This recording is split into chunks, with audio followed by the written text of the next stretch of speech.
丑八怪丑死了。你可能在综艺节目上听过，也可能在网络上看过，但这句几乎变成国民口头禅的词背后，是一个横跨台湾演艺圈40年，人生比任何8点档都要精彩的人物。真的，一个从80年代那个穿着亮片装、吹着哨子的偶像，到后来家庭破碎、远走他乡，最后却是以一个有点暴躁、很毒舌的综艺咖形象，重新被整个世代给记住的传奇。对，今天我们就要来深入聊聊资深艺人曹希平。这次的任务不只是回顾他最近的离世，更是要试着拼凑出他这一生那种极端的矛盾跟转折。从舞台上闪闪发亮的野性的青春，到人生最后一哩路的孤单跟豁达，这中间到底发生了什么？好的，我们来解开这个故事。很多人，尤其是可能年轻一点的听众，真的很难想象曹希平其实出生在一个非常显赫的家庭。1959年，他在台中清水的医生世家出生，家里有5个兄弟，除了他之外，其他3个哥哥1个弟弟，全都是医生。你可以想象一下那个环境哦，就是一个讲求理性、纪律还有社会地位的精英家庭。可是，在这样的地方，却诞生了一个极度感性、渴望舞台、浑身都是表演欲的灵魂。我觉得这种内在的张力，几乎就预示了他一生的冲突。没错。在一个以医学成就为最高荣誉的家族里，一个喜欢奇装异服，在舞台上唱唱跳跳的小孩，他就是那个异类。他自己也说过，他从小就跟家里格格不入，而他真正走向表演这条路，等于是跟家族传统一个正式决裂的起点，就是去当兵的时候进了义工队。退伍后，他就一头栽进了演艺圈，然后1982年，他引爆了整个乐坛。那真的是一场爆炸。他以专辑《野性的青春》出道，你想想那个年代，男歌手要么是刘文正那样的白马王子，要么是费玉清那样很温文儒雅。结果曹希平一出来，是完全不一样的东西。没错，当时他跟包伟明、杨凡并称3大视觉系动感男歌声。这个视觉系这个词，很大程度是受到当时日本偶像的影响。我们说的 Visual Kei， 就是不止音乐，你的服装、妆法，整个舞台呈现都要极尽夸张华丽，是一种全方位的感官刺激。对，他就是把这一套美学原封不动地搬上了台湾的舞台。他的出现完全打破了当时的审美框架，而且我觉得那个时间点非常关键。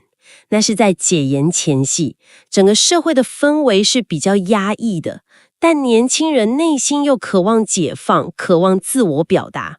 曹希平那种华丽又带点叛逆的风格，正好就成为了这种渴望的出口。对耶，他脖子上挂着哨子，在舞台上又吹又跳，那不只是表演，那是一种态度，一个挑战既有规则的文化符号。所以他当时是一线中的一线偶像，事业如日中天。但就在这个时候，他的人生迎来了最毁灭性的打击，而且这个打击不是来自事业，是来自他最看重的家。这部分的故事真的让人鼻酸。整个风暴的起点是2002年他母亲的骤逝。母亲原本是维系整个家庭情感的中心，她一走，长久以来隐藏的问题就全部爆发了。最核心的就是父亲的赡养问题，还有家产纠纷。我看到好几篇报道都提到，他当时是直接公开点名，指责他那4位医生兄弟弃养父亲，甚至为此跟家族闹上法院，关系是彻底决裂。他有一句很心痛的感叹，他说：“妈妈一走，这个家怎么会变成这样子？”那种不解跟失望完全写在脸上。这里就出现了一个我觉得极其讽刺的对比。等等，让我确认一下。所以是家里唯一一个没有继承父业，被看成是异类的儿子，最后却是唯一一个独自扛起照顾年迈父亲责任的人。这讽刺的有点残酷了。完全正确。这场家庭战争让他对所谓的血缘亲情可以说是感到彻底的绝望，而压垮他的最后一根稻草是2005年他父亲过世的时候。根据当时的新闻报道，他的兄弟们甚至没有到场悼念，这件事对他造成了无法弥补的精神创伤，直接导致他罹患忧郁症，体重暴增，最后他选择了完全淡出演艺圈。他不只是淡出，他根本是逃跑了。他做了一个很惊人的决定，卖掉台湾的资产，一个人移居到泰国。这感觉不像退休，更像是一种自我放逐，想要逃离这个伤地。但命运好像就是要一再的考验他。在泰国独居的岁月，发生了一件几乎让他丧命的恐怖经历。他在后来的访谈中有描述过，那段时间他在曼谷的生活非常孤单。有一天早上在家里，他突然感觉全身瘫软，然后眼前一黑就昏倒了。天哪！而且他是独居，又跟家人断绝联系，根本没有人知道他出事了。没错，他就这样一个人躺在地上，整整昏迷了3天。3天后才被邻居闻到异味，破门而入，才把他救回来。哇！这段濒死的经验就成了他人生的另一个关键转捩点。他忽然意识到，精神上的孤独可以忍受，但来不及求救的这种生理恐惧是会致命的。我记得他在节目上说过，从那之后，他甚至害怕一个人洗澡，就怕在浴室滑倒，又发生一样的事。那种恐惧已经深植在他心里了。正是这次事件，促使他下定决心卖掉泰国的房产，搬回台湾。他体悟到，他需要人，需要在身边有个人，能在他发生意外时，至少帮他叫一声救护车。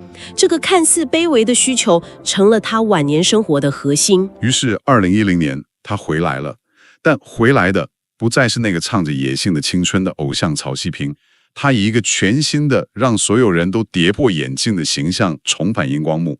他成了《康熙来了》这类谈话性节目的常客，形象是怎么说，直率、毒舌，甚至有点易怒的长辈，一个暴走的长辈。对，就是这个词。但我一直很好奇的是，这为什么会成功？在一个极度讲求形象包装的演艺圈，为什么观众会突然爱上一个愤怒的阿伯？这就是一个非常有趣的文化悖论。我认为他之所以会成功，恰恰是因为当时的演艺圈太过精致，太过虚伪了，每个人都戴着完美的面具在说话，而曹希平的愤怒和真性情反而成了一种稀有的真实性展现。他的不耐烦，他的口无遮拦，在观众看来就是对那种虚假客套文化的一种反叛。所以他的真是建立在对比之下的。完全正确，特别是年轻世代的观众，他们没经历过他的偶像时期，对他们来说，曹希平就是一个敢说真话的酷阿伯。他把自己的生命历练，那些痛苦和沧桑，转化成了一种独特的综艺表演。他不是在扮演愤怒，他的愤怒是有根源的。而且我们必须得聊聊他的哨子，他居然真的会带一个哨子去上谈话节目耶。他说是因为早期上节目来宾太多太吵，大家都在抢话，他干脆用吹哨来维持秩序。这想法也太天才了吧。这是一个极具攻击性但又充满戏剧效果的解决方案。别人是礼貌的等空档，他是直接哔一声强制中断所有人。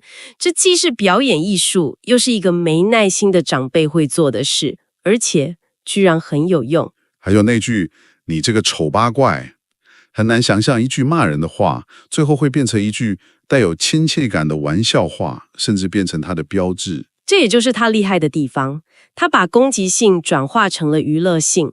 他曾经在访谈中说，他根本不在乎网络上的酸民怎么骂他。他说，你也不是为各种酸民而活。这种看淡一切的态度，其实就是他经历了家族背叛和生死关头之后内化出来的人生哲学。人生的苦被他变成了综艺的梗。随着他年纪渐长，进入人生的最后阶段，我们能从资料里清楚地看到，他最在意的东西又变了，不再是事业上的风光，甚至不是观众的掌声，而是最实际的陪伴。在这个阶段，他生命中出现了一个非常关键的人物，就是他的干儿子 Jeremy。Jeremy 其实是曹希平已故的助理阿凯介绍给他的。曹希平对这个没有血缘关系的年轻人几乎是视如己出。他后来甚至做了一个决定，邀请 Jeremy 和他的女儿一起搬进他家同住。他上节目聊到这段的时候，眼眶都是红的。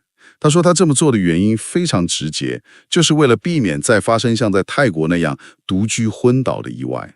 他说，我每天起床我都有看到人，我还蛮开心的。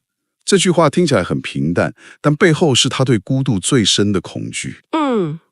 你能从他描述的生活细节里感受到那种满足。他会亲手为孩子们做便当、洗衣服、包办所有家务。对他来说，这种充满烟火气的日常相处就是最大的慰藉。他那句名言真的总结了一切：无血缘之人的陪伴最动人。这真的很有趣。在他被血缘关系伤得最深之后，他晚年反而亲手打造了一个完全基于选择和情感的家庭。这到底意味着什么？他是在重新定义家吗？你完全说到重点了，这就是他人生最后一个篇章的核心。他是在用行动拒绝那个以生物学为基础的家庭定义，然后用一个建立在承诺与日常存在上的新关系来取代它。对晚年的他来说，家不是血缘，而是那个每天会出现、会跟你说话、会在你倒下时扶你一把的人。他甚至把事业也传承给了这个选择的家人。2019年，他在西门町开了一家耳环店，叫做穿洞日常，就是由干儿子 Jeremy 负责经营，他自己当活招牌，在门口吆喝拉歌。后来还把店开回了自己的故乡台中，这是一种情感和实质上的双重托付。对，他把自己晚年的心血、对未来的期望，全部都放在了这个没有血缘的年轻人身上。可以说，他用这种方式完成了他人生的最后一块拼图，找到了心灵的归宿。最终，在2025年12月29日，他的人生画下了句点，享受66岁。他离世前2天，台湾正好发生了地震。他在脸书上发了最后一篇文，感叹说，很多事情越看就越淡，什么都不太重要了。天灾人祸，谁又可以躲得过呢？现在回头看，这段话就像是他对自己一生的注解。他是由干儿子 Jeremy 发现于三重的住处，当时判断已经离世多时，现场也排除了外力介入，后续的所有后事也都是由干儿子一手处理。这件事在当时也一度引发了社会对于无血缘关系的继承权与法律权利的讨论。所以这一切意味着什么？回顾曹希平的一生，他好像是好几个不同的人活在同一个身体里。他是80年代偶像工业的缩影，是一个儿子对家庭的责任与心碎，也是一个综艺老兵在网络时代的华丽转身。他的一生充满了各种极端的对比，舞台上的喧闹与私底下的孤寂，对血缘的彻底失望与对陪伴的极度渴望。他用他的一生向我们这个时代提出了一个非常尖锐的问题：当我们活在一个关系越来越疏离、家庭结构越来越多样的社会里，到底什么才是真正的家？是那张有法律效力的纸所定义的血缘关系吗？还是那份在你生命最后一里路上愿意为你做一顿饭、听你说说话、确保你平安的那份日常陪伴？曹希平用他的选择给出了属于他的答案。这或许也是留给你去思考的。在你的生活中，谁是你选择的家人？